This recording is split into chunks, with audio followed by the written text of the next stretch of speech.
They can buy you off, they can shoot you, they can deal with you in just about any way they want. Well, they own the money system. Right, but the one thing he said they cannot deal with is exposure.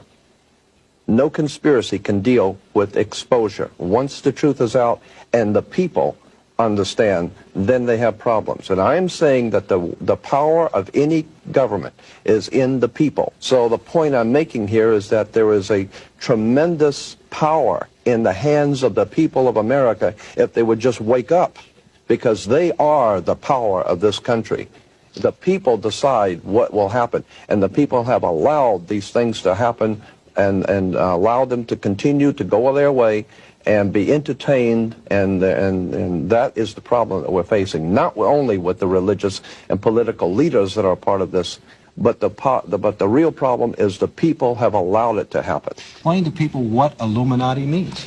Well, it comes from, the word Illuminati comes from the Latin word illuminare or illumin, which means light. And so anyone who is enlightened or brilliant, and of course those who are the most enlightened are called brilliant people. Well, it comes from Lucifer. Well, what we're really talking about here yeah. is Lucifer, the fallen angel, and they have picked up on this, the Illuminati. And if you take a look at some of the Chevys now, they're called the Illumin, yeah. And they have the horns going up in the back of the vehicle, very subtly telling us that something is coming down by the year 2000. Yes, Statue of Liberty. It's holding the torch of illumination, which is the Promethean torch of Freemasonry.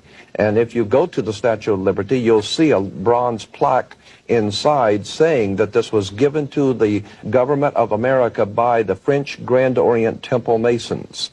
And it is a symbol of Grand Orient Freemasonry in America, the holder of the light. And that's exactly the same torch that is carried during the Olympics. It is the torch of Prometheus. It's not the torch of freedom. No, it's not the torch of freedom. Of the Illuminati. Illumination. So essentially, in a nutshell then, Jordan, these men whom we tend to call or group in an organization called the Illuminati. It's a loose-knit but tightly secretive organization. Well, operating through the Council on Foreign Relations, through the Trilateral Commission, through the Club of Rome, through Global 2000, which wants to reduce the population of the planet by, 25%.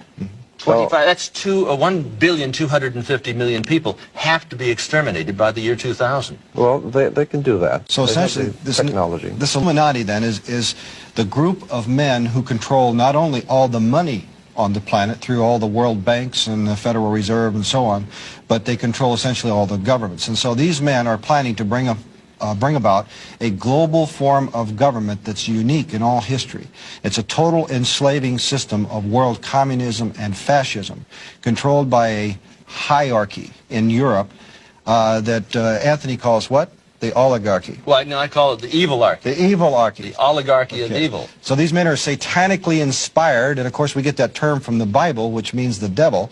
They're satanically inspired to bring about a global form of government to every nation on earth. Now the New World Order is in place. That's why on the dollar bill it says Novus Ordo Seclorum is New Order of the World, but at the top of the pyramid on the back of the dollar bill is Annuit Coeptus, which means our enterprise or our project has been crowned with success.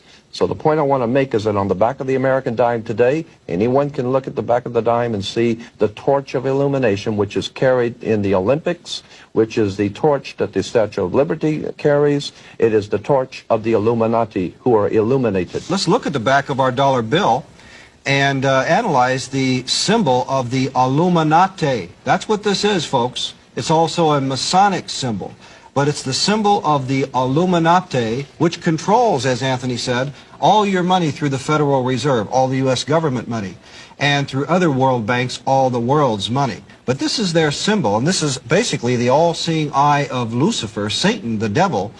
And what this inscription means here is announcing the birth of the satanic New World Order government. Something I wanted to bring out about this New World Order, because we said we wanted to explain it.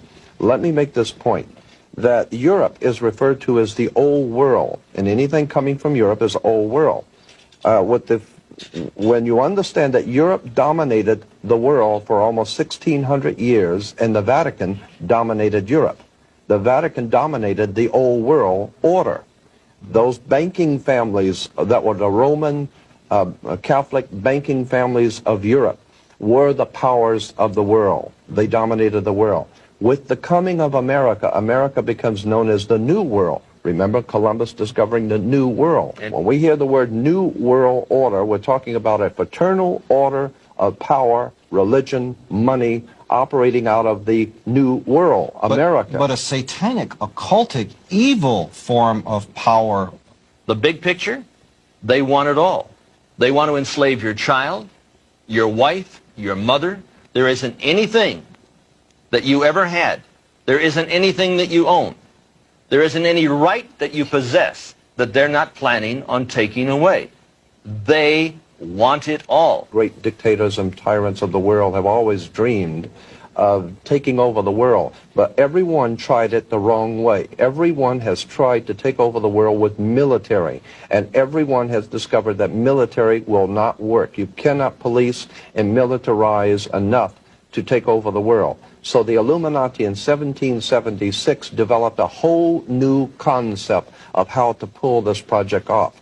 Instead of trying to force people into a new order or a totalitarian dictatorship under military, which you cannot do because people are always going to rebel at that, the idea was developed by Adam Weishaupt to create enough violence and create enough chaos and enough bloodshed to frighten the world, so that the entire world of mankind would one day come to the conclusion that there's too much bloodshed, too much crime, and there's just no possible way for the human race to exist unless we come together and pool our resources, and all of us accept one government and one order, and we will all live together in peaceful, happy, under one family, and nothing could be further from the truth that the chaos, that is being developed today is being developed purposely to cause us to be frightened into accepting, as a remedy, a new order of the world, which will be a total dictatorship of the earth.